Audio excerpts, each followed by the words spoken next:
നമസ്കാരം, മെട്രോ മാറ്റിനിയിലേക്ക് സ്വാഗതം. ആരാധകരുടെ പ്രിയപ്പെട്ട താര ജോഡിയാണ് അഭിഷേക് ബച്ചനും ഐശ്വര്യ റായും. ഇരുവരുടെയും പ്രണയവും വിവാഹവും എല്ലാം സിനിമാ ലോകവും ആരാധകരും ആഘോഷമാക്കിയ സംഭവങ്ങളാണ്.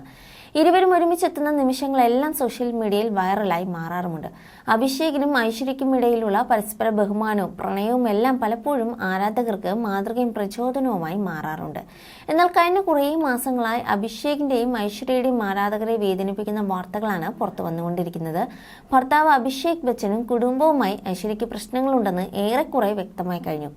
ആനന്ദ് അംബാനിയുടെ വിവാഹത്തിനെത്തിയ താരകുടുംബത്തിനിടയിൽ ഈ അകൽച്ച പ്രകടമായിരുന്നു. കരിയറിലെ വലിയ അവസരങ്ങൾ വേണ്ടെന്ന് വെച്ചാണ് ഐശ്വര്യ റായ് കുടുംബജീവിതത്തിലേക്ക് കടന്നത്. അമ്മയായതിനു ശേഷം ചുരുക്കം സിനിമകളിലെ ഐശ്വര്യ അഭിനയിച്ചിട്ടുമുള്ളൂ.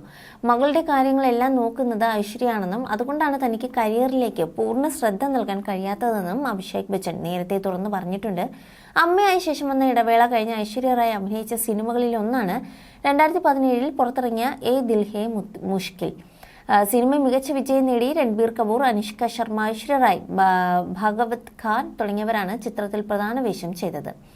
ഐശ്വര്യ റായിക്കൊപ്പമുള്ള അനുഭവങ്ങളെക്കുറിച്ച് അനുഷ്ക ശർമ്മ ഒരിക്കൽ പറഞ്ഞ വാക്കുകളാണ് ഇപ്പോൾ ശ്രദ്ധ നേടുന്നത്. അവർക്കൊപ്പം എനിക്കൊരു സീനുണ്ടായിരുന്നു. ഐശ്വര്യയെ കണ്ടപ്പോൾ എനിക്ക് ടിപ്പിക്കൽ റിയാക്ഷനാണ് ഉണ്ടായത്. എൻ്റെ മേക്കപ്പ് റൂമിനപ്പുറത്താണ് അവരുള്ളത്. ഡോർ തുറന്നപ്പോൾ എനിക്ക് അവരെ പോയി കാണാൻ പോയി. എന്നെ കണ്ട് അവർ ഹായ് വരൂ എന്ന് പറഞ്ഞു. അകത്ത് കയറി ഞങ്ങൾ സംസാരിച്ചു. പലരും കരുതുന്നതും കേൾക്കുന്നതും അവർ വളരെ ക്ലോസ്ഡ് ആയ വ്യക്തിയാണെന്നാണ്. പക്ഷെ അവർ വളരെ സ്നേഹമുള്ള വ്യക്തിയാണ്. ഐശ്വര്യ ആദ്യമായി കാണുന്നത് വിദേശത്ത് വെച്ച് നടന്ന ഒരു അവാർഡ് ഷോയ്ക്കാണ്. ബച്ചൻ്റെ ഒരു പാർട്ടി അവിടെ നടക്കുന്നുണ്ടായിരുന്നു. അവിടെ പോയപ്പോൾ ഐശ്വര്യ എന്നോട് വളരെ നല്ല രീതിയിൽ പെരുമാറി. എൻ്റെ കാര്യങ്ങളെല്ലാം ശ്രദ്ധിച്ചു. അവർക്ക് അതിൻ്റെ ആവശ്യമുണ്ടായിരുന്നില്ല. ഏ ദിൽ ഹേ മുഷ്കിലിൻ്റെ സെറ്റിൽ താനും രൺബീറും ഐശ്വര്യയുടെ ഭംഗി കണ്ട് അത്ഭുതപ്പെട്ടിരുന്നെന്നും അനുഷ്ക ശർമ്മ തുറന്നു പറഞ്ഞു.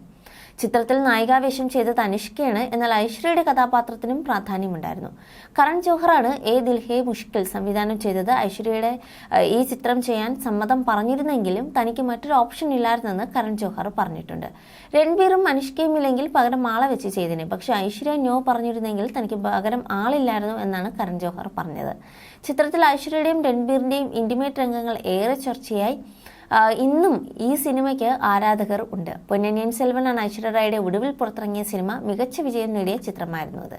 You're watching me and you're watching me on metromatney.com. on metromatney.com. metromatney.com. Subscribe for more videos. Subscribe for more videos. Subscribe here for more videos. Subscribe now. Thank you.